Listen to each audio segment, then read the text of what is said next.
Hello, my beautiful people! Yes, today we have yet another webcam video.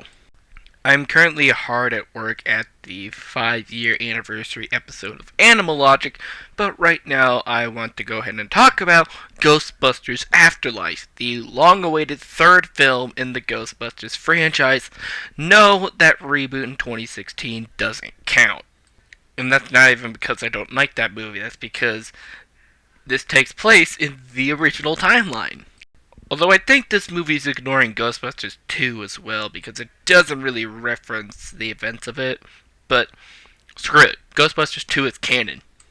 So the film is about a girl and her family that move to a very small town, and they move into the home of their grandfather, who apparently abandoned his daughter when she was very young.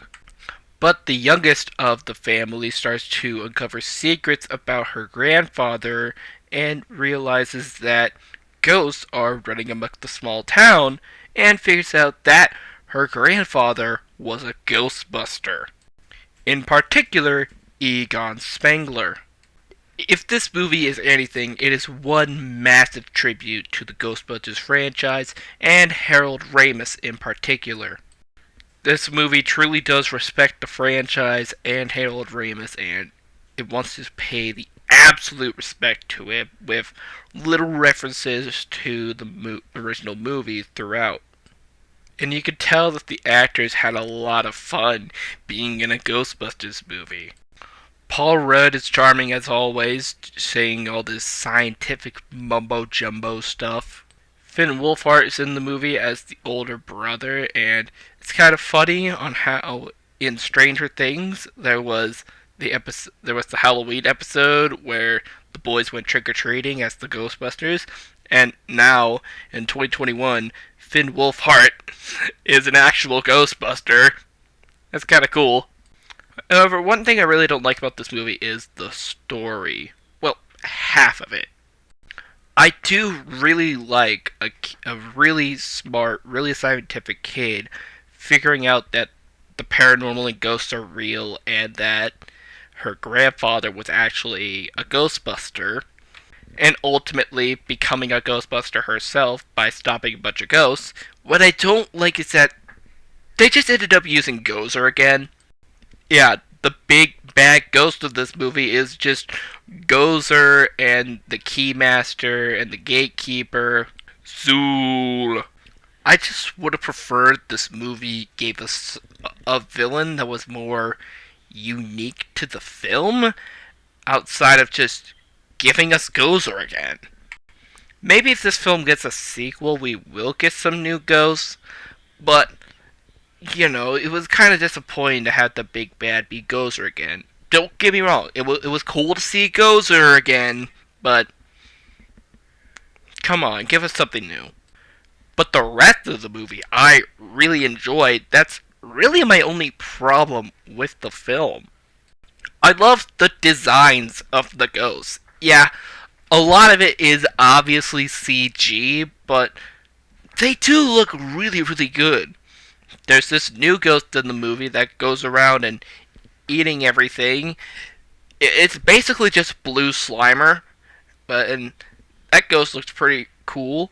The Keymaster and the Gatekeeper are back in their dog forms, and they look really good.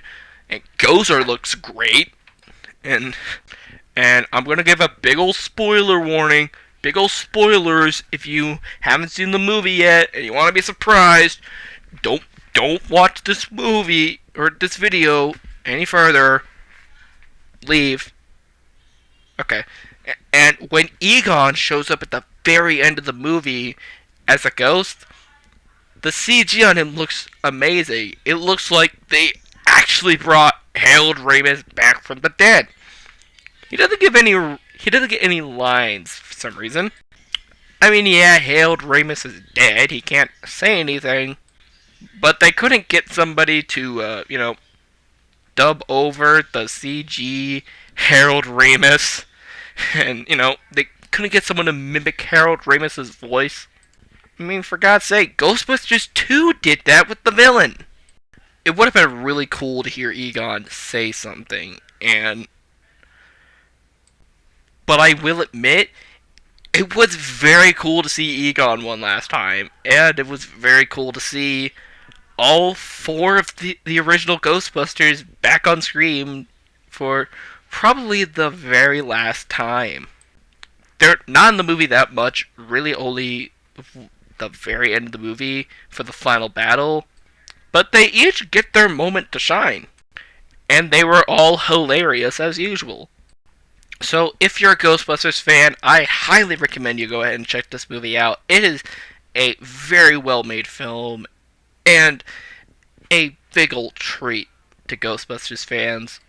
I'd say even if you're a newcomer to the franchise, this is a very good movie. It kind of works as like a soft reboot while still being a sequel to the original films.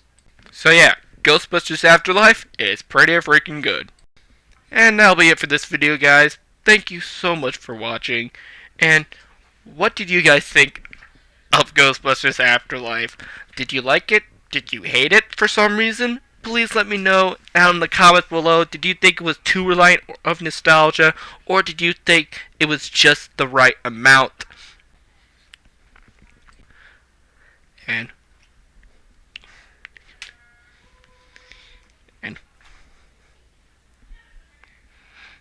wait, and we'll